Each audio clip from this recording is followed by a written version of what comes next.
So guys, this is Gas by Derrick Ableman and Zach Becker. This is Derrick Ableman pitching it. They're both from San Francisco, California. Derrick.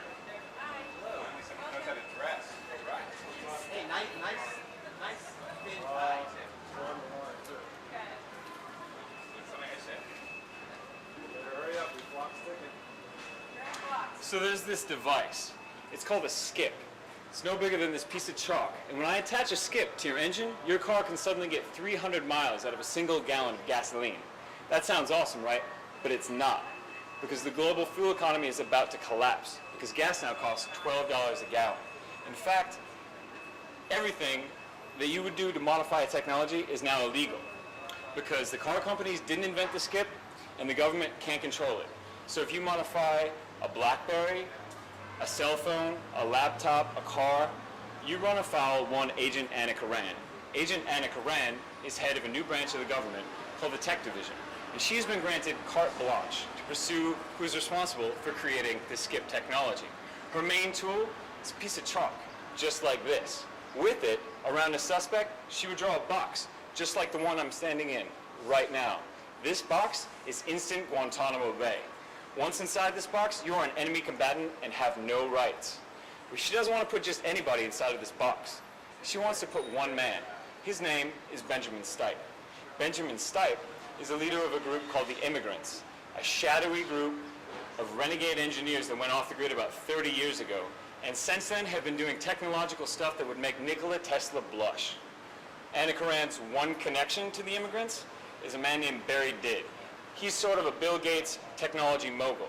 She finds Did, muscles a name out of him, Dr. Terang, who is himself a disgraced member of the Immigrants. They strike a deal. In exchange for immunity, any crimes he might have committed in the past are forgiven. Bottomless government funding and a promise that he will reverse engineer any advanced technology confiscated in the investigation for the federal government. What ensues is a global game of cat and mouse, with the world's global fuel economy at stake. Say it again in about 10 or 20 words. I mean, just boil it down to something. There was a lot going on there. I liked it. I liked the look of it, and I liked the feel of it. But just boil it down. What's at stake here, and what's the central premise? Give me 20 words. Okay, this is a story about a woman named Annika Rand trying to stop the global fuel economy from collapsing. It's a story about America trying to reclaim its place at the technological top of the heap. I think you're a great pitcher. You kept us interested. You started us out with something that was a mystery that you solved during the pitch. A couple of things. I'm not sure who your main character is. I don't know anything about her background, how she came to do this, if she has moral issues, if there's a theme that resonates with her, that she is conflicted about what she's doing and who she's working for. And I think that's important to know for us to really to have any kind of connection with our main character. Conflict is evident in the fact that her main way of saving the world is by denying people their civil liberties, by putting them in this box and taking away their rights as an American citizen. Instant Guantanamo Bay, that's conflict. It's trying to save the world, but also robbing people of their rights. Is she aware of that? Yes, she has the chalk. That's what she's doing. Is she aware that what she's doing is not It necessary? is morally questionable? Yeah. Yes, absolutely. You seem to But kind of be there's going off in two different directions, though. You're losing focus. It's either a movie about our economic situation with petroleum, or it's a movie about our civil rights. I'm not sure which way do you want to go with that. Can I tell you? Great. Okay.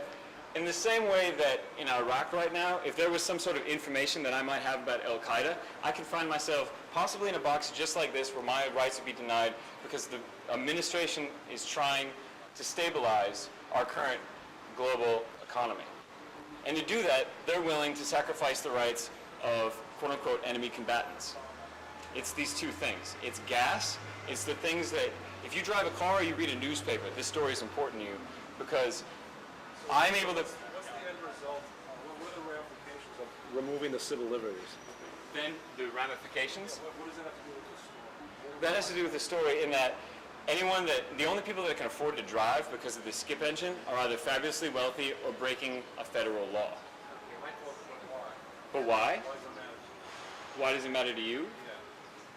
do you pay money at the gas pump, just like I do? This would jack your What credit. I think the consensus is here is we're a little confused in the story. You are a great pitcher, by the way. Yes. You're going in too many different directions where we can't understand the 10-second version. Right.